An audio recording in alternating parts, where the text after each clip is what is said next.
하이닥 전문가들의 건강의학 지식을 전해드리는 황수경의 건강 칼럼입니다. 스테로이드 연고 사용 시 주의사항에 대한 피부과 전문의 한지호 원장의 칼럼입니다. 피부에 가려움증이나 작은 트러블이 생겼을 때 집에 있는 연고를 대수롭지 않게 바르시는 분들 많으신데요. 하지만 전문가들은 연고를 사용할 때는 용법과 용량을 잘 확인해야 한다고 강조합니다. 특히 스테로이드제 연고라면 오남용에 주의해야 한다고 입을 모으는데요. 스테로이드 연고는 피부 질환에 흔히 사용하는 약물입니다. 습진과 피부염을 비롯해서 다양한 염증성 피부 병변 치료에 이용되고요. 항염증, 면역 억제, 증식 억제 등의 효과가 있어서 피부 질환 치료에 큰 도움이 됩니다. 하지만 스테로이드제를 오남용하면 피부가 위축돼서 혈관이 노출될 수 있고요. 그 결과로 모세혈관이 확장되거나 멍이 생기는 부작용이 나타날 수 있습니다. 드문 경우지만 담호증과 저색소반, 알레르기 반응 등도 발생할 수 있어서 주의가 필요합니다. 스테로이드 연고를 장기간 사용하는 것도 문제가 될 수 있는데요. 특히 강한 강도의 국소 스테로이드제를 임의로 오래 사용할 경우 눈에 영향을 미칠 수 있고요. 코르티솔 호르몬이 과잉 분비되는 쿠싱 증후군과 같은 전신 부작용의 위험이 있습니다.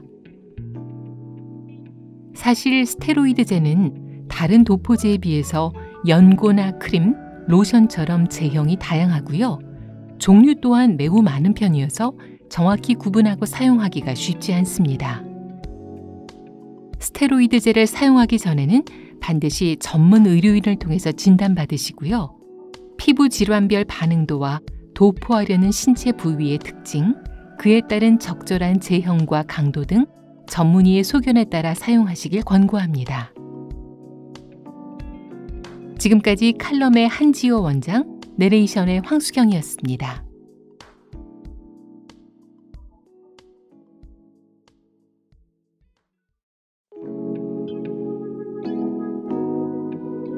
하이닥 전문가들의 건강의학 지식을 전해드리는 황수경의 건강 칼럼입니다. 하지정맥류 관리법에 대한 흉부외과 전문의 반동규 원장의 칼럼입니다.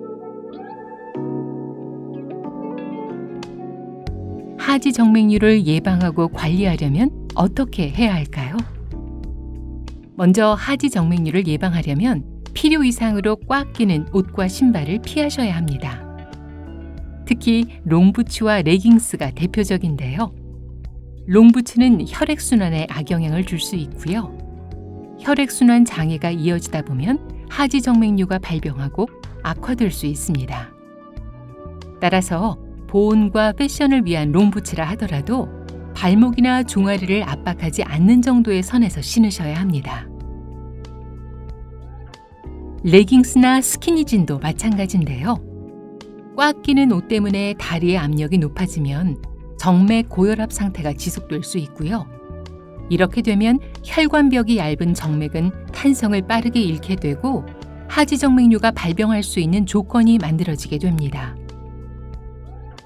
꽉 끼는 옷만큼이나 지나친 난방도 주의해야 합니다.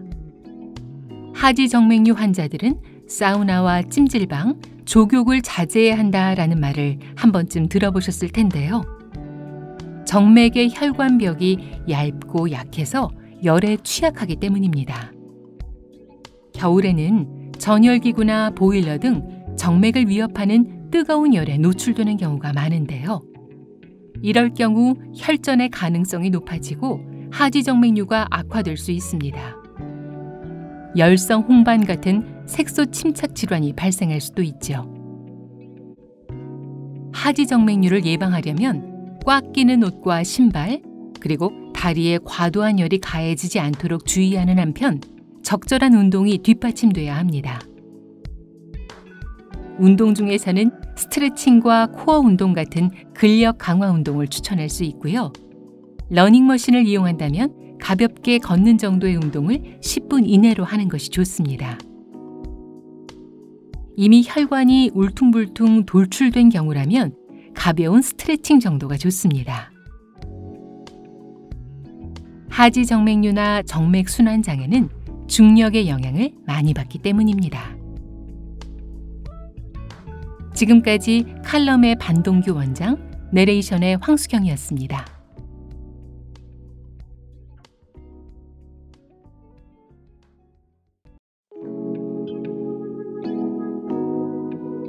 하이닥 전문가들의 건강의학 지식을 전해드리는 황수경의 건강 칼럼입니다. 코털을 함부로 뽑으면 안 되는 이유에 대한 이비인후과 전문의 박희성 원장의 칼럼입니다. 삐죽 나온 코털이 보기 싫어서 쪽집게로 뽑아본 경험 한 번쯤 있으실 텐데요. 사실 코털을 뽑는 것은 의학적으로 매우 위험한 행동입니다. 코털을 뽑는 중에 염증이 생겨서 질환으로까지 이어질 수 있기 때문입니다. 우리 얼굴에는 위험 삼각지대라고 불리는 부위가 있는데요. 입의 양쪽 꼬리 끝부분과 미간을 꼭지점으로 하는 부분입니다.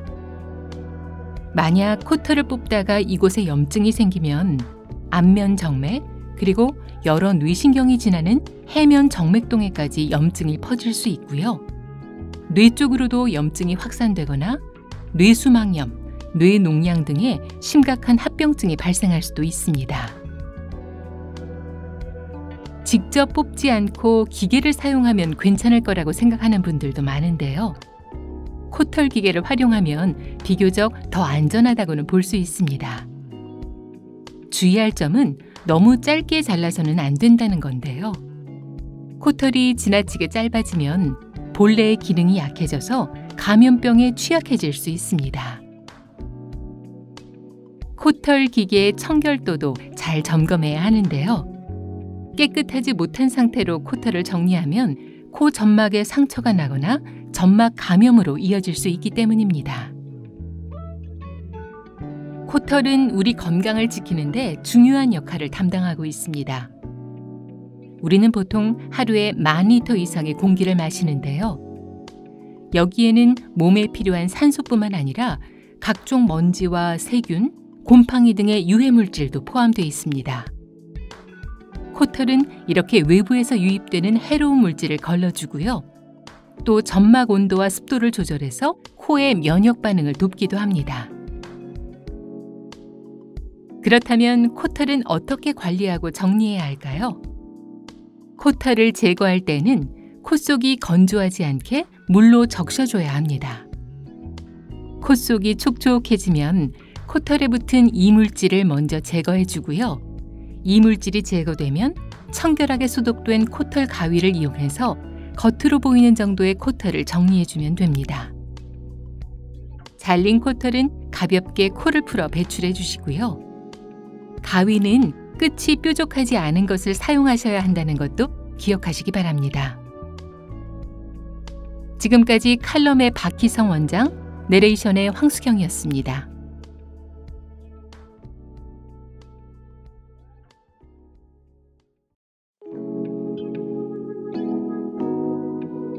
하이닥 전문가들의 건강의학 지식을 전해드리는 황수경의 건강 칼럼입니다.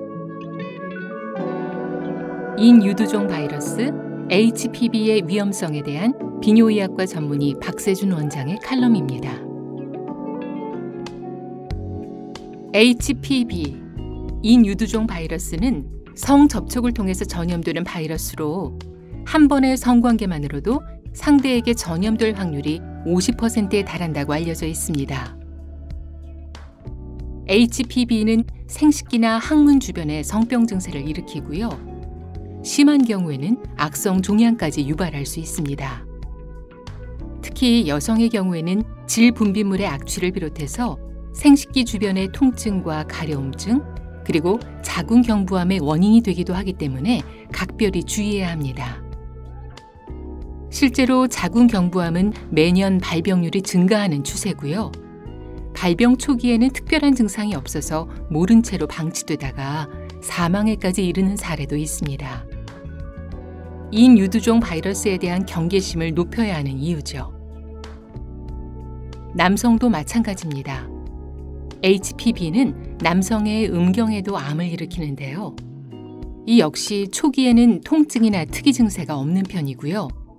점차 진행되면서 피부 병변이나 결절, 배뇨장애와 분비물 등의 증상이 생기면서 늦게 알아차리는 경우가 상당수입니다. 음경암을 초기에 발견하지 못하면 음경의 일부 또는 전체를 절제하는 수술이 필요할 수도 있습니다. 이 유두종 바이러스는 남녀 모두에게 항문암을 일으키기도 합니다. 항문 출혈과 통증, 가려움 등이 느껴진다면 적극적으로 병원을 찾아서 검사를 해보는 것도 좋습니다. 최근 연구 결과에 따르면 HPV가 인후두에도 감염을 일으켜서 인후암과 편도암을 유발한다는 사실이 밝혀졌는데요. 사실 그간 구강 관련 암의 원인으로는 음주와 흡연이 꼽혔는데요. 이제는 HPV 역시 구강암의 주 요인이 되고 있는 것이죠. 참고로 인후암은 종양의 위치에 따라 코피, 코막힘, 두통, 신경통 등이 나타날 수 있고요. 편도암은 목 이물감이나 통증, 목소리가 변하거나 가래에 피가 섞여 나오는 증상이 특징적으로 나타납니다. 자궁경부암에서 음경암, 그리고 구강 부위의 암까지 인유두종 바이러스가 일으키는 문제는 꽤 심각한 편인데요. 단순히 HPV는 성병 바이러스라는 인식을 넘어서 피임기구를 적극적으로 활용하시고요. HPV 예방접종을 통해 감염을 방지하시길 권장해 드립니다. 예방접종은 남녀가 함께 했을 때 더욱 효과적이라는 사실 기억하시면 좋겠습니다.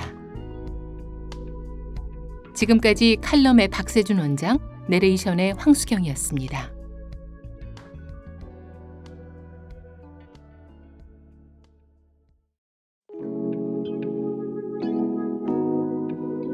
하이닥 전문가들의 건강의학 지식을 전해드리는 황수경의 건강 칼럼입니다. 혀에 생기는 암, 설암에 대한 치과 전문의 서준석 원장의 칼럼입니다.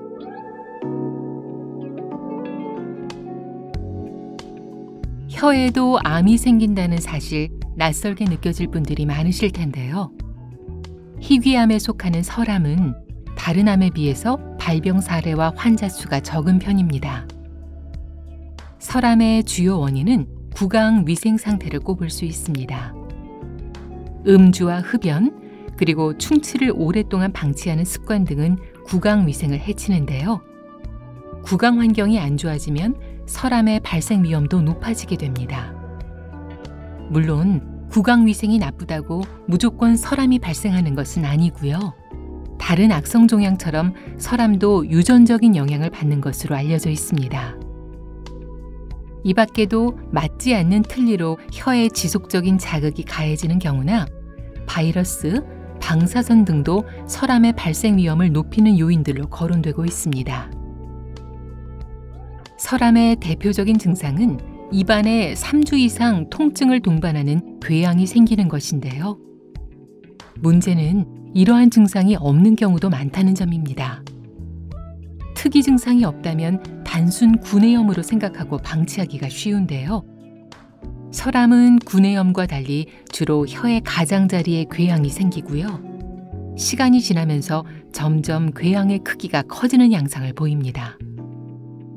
항생제 복용이나 각을 소독을 해도 궤양이나 통증이 사라지지 않는 특징도 있죠.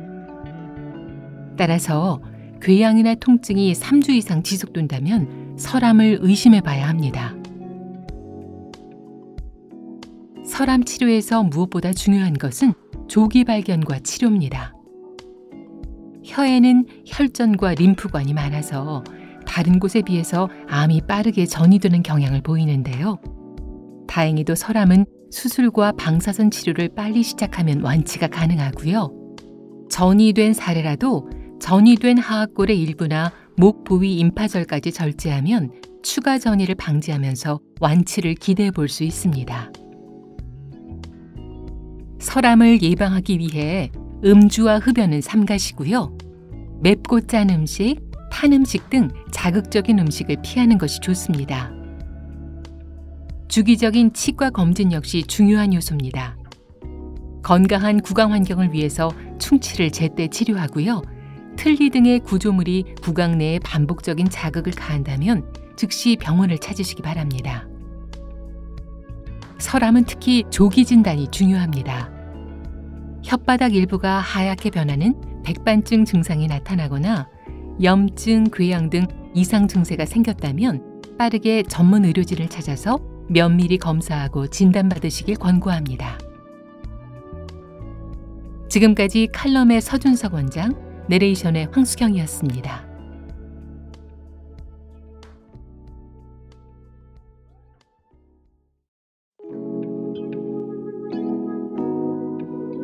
하이닥 전문가들의 건강의학 지식을 전해드리는 황수경의 건강 칼럼입니다. 금연이 정신건강에 끼치는 영향에 대한 정신건강의학과 전문의 권순모 원장의 칼럼입니다. 흡연이 해롭다는 것은 누구나 아는 사실이지만 그럼에도 금연에 성공하지 못하는 데에는 여러 원인이 작용한다고 볼 수 있습니다. 실제로 흡연자 중에는 일정 기간 담배를 끊었다가 스트레스를 받으면서 다시 담배를 찾는 경우가 적지 않습니다. 담배를 피우면 스트레스와 긴장이 풀리고 복잡한 머릿속도 맑아지는 것 같다고 말하기도 하죠. 정말 그런 걸까요? 담배 연기를 빨아들이면 일시적으로 집중력이 향상되면서 약간의 편안함을 느낄 수는 있습니다. 그 효과가 워낙 빠르고 강하다 보니 흡연자들이 쉽게 담배를 놓지 못하는 것이죠. 하지만 이런 상황에 반복적으로 노출되면 순간적인 효과는 사라지게 되고요. 오히려 금단 현상이나 내성으로 이어질 수 있습니다. 금단 현상은 보통 금연 후 수시간 이내에 시작되는데요. 금연한 지 이틀에서 사흘이 되는 시점에 가장 극심하고요. 길게는 몇 주 동안 이어질 수도 있습니다. 흡연자들의 착각은 바로 여기서 발생하는데요. 금단으로 인한 불안감과 초조함을 흡연으로 해소하다 보니 담배가 스트레스 완화에 좋다라는 생각이 드는 것이죠. 하지만 여러 연구에 따르면 흡연은 불안과 긴장 증상을 악화시키는 것으로 밝혀졌고요. 심지어 간접 흡연을 경험한 청소년들을 대상으로 진행한 연구에서는 우울감과 스트레스가 증가해서 자살 사고율까지 높일 수 있는 것으로 나타났습니다. 또한 흡연은 대뇌 피질의 두께를 급격히 감소시키는데요. 이렇게 되면 뇌의 노화가 빨라지고요. 인지 기능이 저하되는 문제가 발생할 수 있습니다. 따라서 오랜 시간 담배를 피웠거나 금단 현상을 겪을 정도로 흡연에 중독된 상황이라면 전문적인 치료를 받으시길 권장해 드립니다. 치료 방식 중에서는 약물 치료를 추천할 수 있는데요. 특히 최근에 금연 보조제로 많이 사용하는 바레니클린은 니코틴을 억제해서 담배의 맛을 떨어뜨리고요. 금단 증상을 완화하는 효과까지 낼 수 있습니다. 바레니클린을 통한 금연 성공률은 40%를 넘는 것으로 알려져 있는데요. 여기에 전문의와의 상담과 인지행동 치료가 병행된다면 금연 성공률을 더욱 높일 수 있을 것으로 보입니다. 지금까지 칼럼의 권순모 원장, 내레이션의 황수경이었습니다.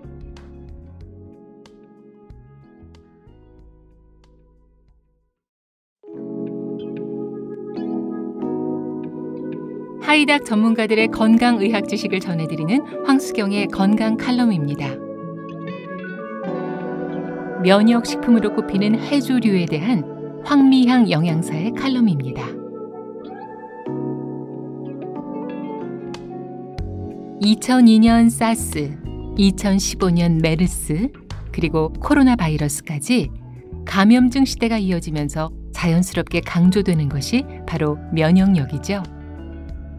그 어느 때보다 면역에 대한 관심이 높아지고 있는 요즘, 우리 생활 속에서 면역력을 증진시킬 수 있는 방법은 무엇이 있을까요?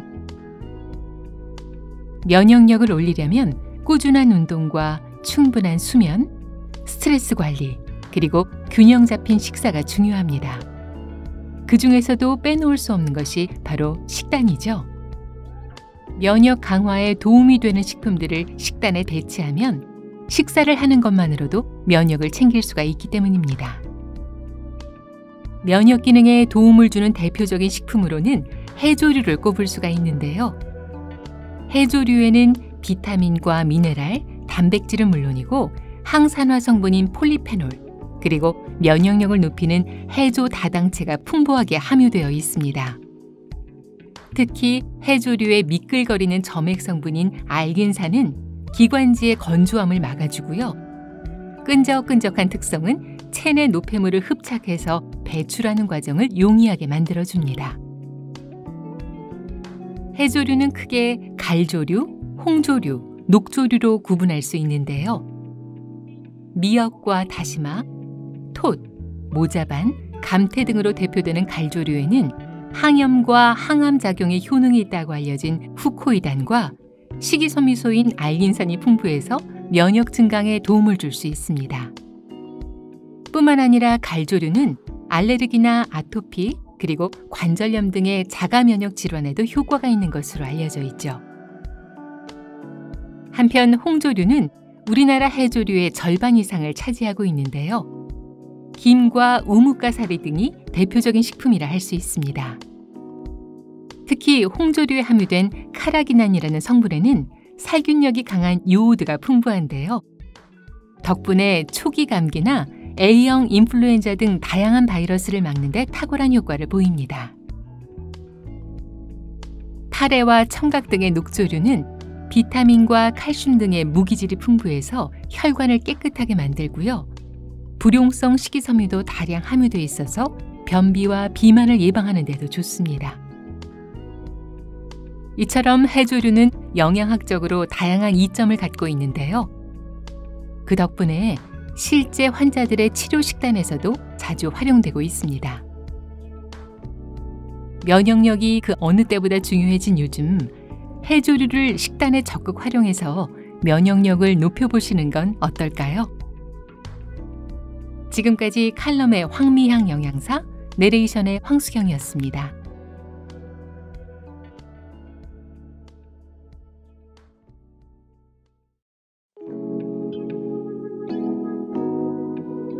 하이닥 전문가들의 건강의학 지식을 전해드리는 황수경의 건강 칼럼입니다. 소변 통증과 혈뇨 증상에 대한 비뇨의학과 전문의 최봉기 원장의 칼럼입니다. 소변을 볼 때 피가 섞여 나오는 증상을 혈뇨라고 하는데요. 중장년층에서는 혈뇨나 소변 통증을 경험해 보신 분들이 많으실 것 같습니다.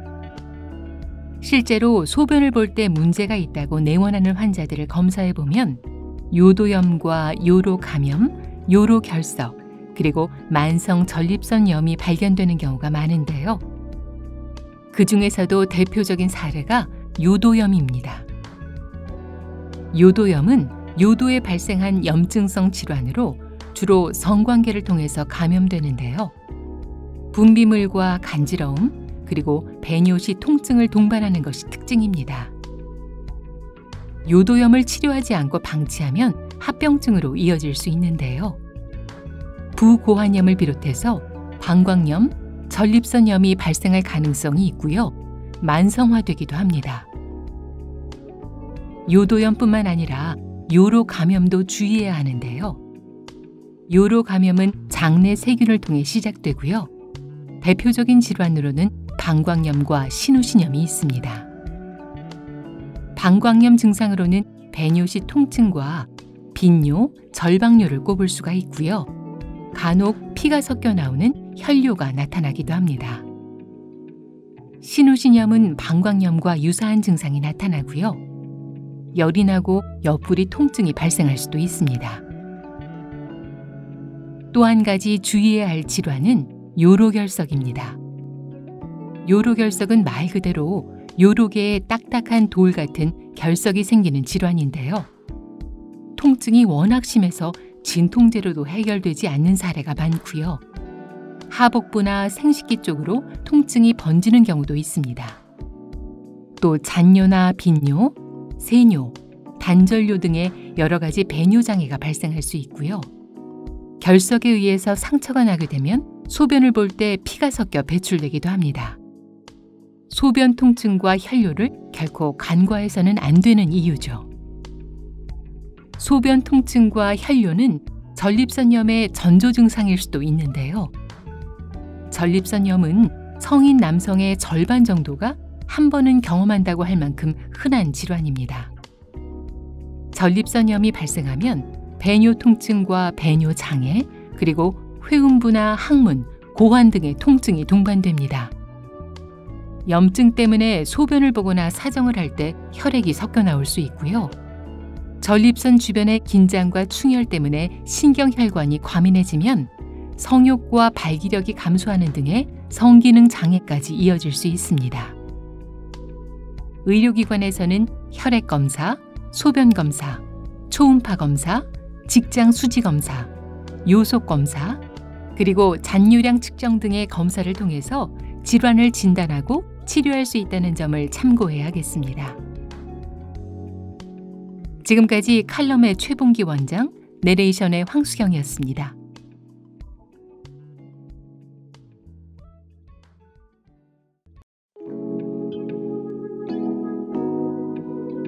하이닥 전문가들의 건강의학 지식을 전해드리는 황수경의 건강 칼럼입니다. 식도암의 원인과 치료 방법에 대한 방사선 종양학과 최윤선 전문의의 칼럼입니다. 식도암은 식도 점막에 만성적인 자극이 가해지면서 발생하는 질환으로 60대 이상의 남성에게서 나타나는 사례가 많습니다. 전문가들은 음주와 흡연을 비롯해서 뜨거운 음식과 탄 음식, 고탄수화물, 비타민 부족, 그리고 노화 등이 식도암 발생에 영향을 끼치는 것으로 보고 있는데요. 특히 흡연은 가장 잘 알려져 있는 위험인자로 식도암의 발생 위험을 5배에서 6배 정도 증가시키고요. 음주와 흡연을 같이 하는 사람이라면 암 발생률이 배가 될 수도 있습니다. 식도암의 의심 증상으로는 연하곤란을 꼽을 수가 있는데요. 연하곤란은 식도 내강이 좁아져서 나타나는 증상으로 식도암의 진행 여부를 판단할 수 있는 가장 중요한 지표입니다. 목에 이물감이 들거나 앞가슴이나 등 쪽에 통증이 나타나는 것이 특징이죠.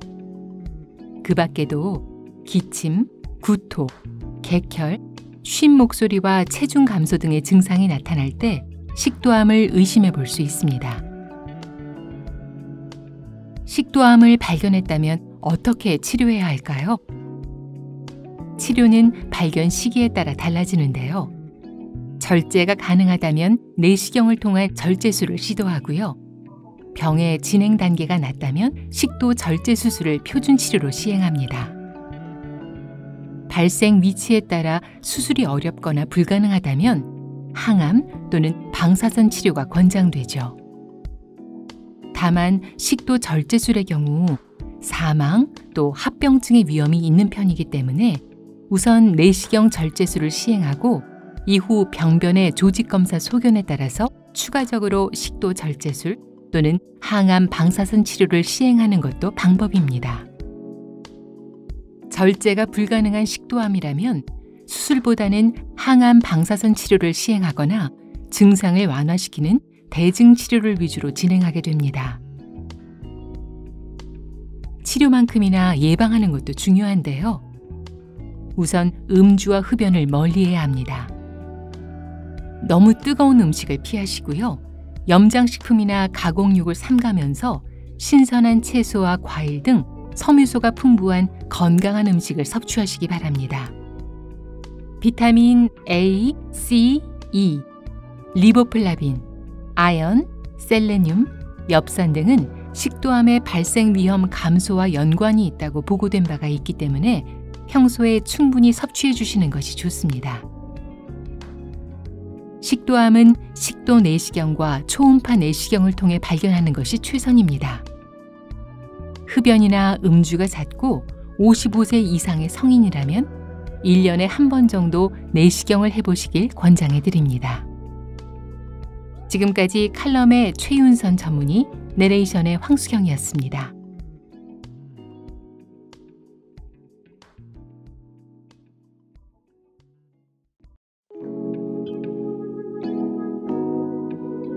하이닥 전문가들의 건강의학 지식을 전해드리는 황수경의 건강 칼럼입니다. 피부 건조증의 원인과 증상에 대한 피부과 전문의 김우진 원장의 칼럼입니다.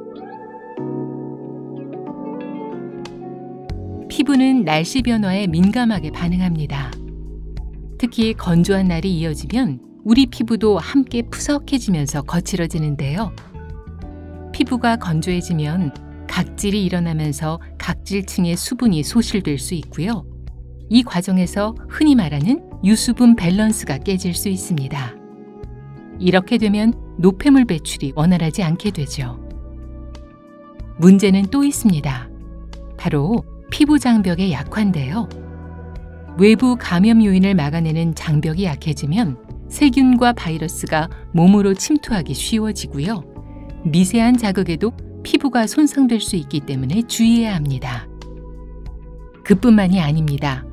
피부가 마르고 거친 상태가 지속되면 아토피 피부염이나 알레르기 접촉 피부염 같은 염증 습진성 병변이 동반돼서 피부가 갈라지고 진물이 나기도 합니다. 이러한 사례들을 가리켜 피부 건조증이라고 하죠.